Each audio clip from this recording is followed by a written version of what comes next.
Hi, I'm Shamika. And I'm Rachel, and we are surgical techs at Dermatology Partners. We are following up in regard to your recent surgery.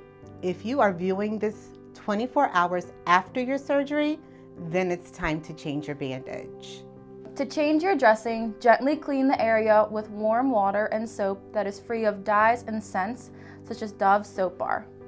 Once your wound area has been cleaned, use a Q-tip to place Vaseline or Aquaphor directly on the wound and suture line.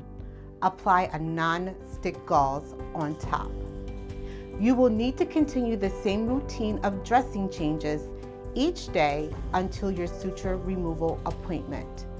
If absorbable sutures were used, a follow-up appointment is not required, and please continue wound care for 7 days.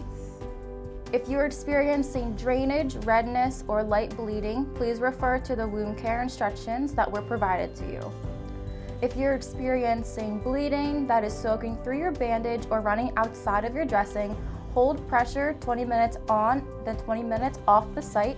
Continue this rotation for about an hour. If it does not stop bleeding, contact the phone number referenced on your wound care instructions.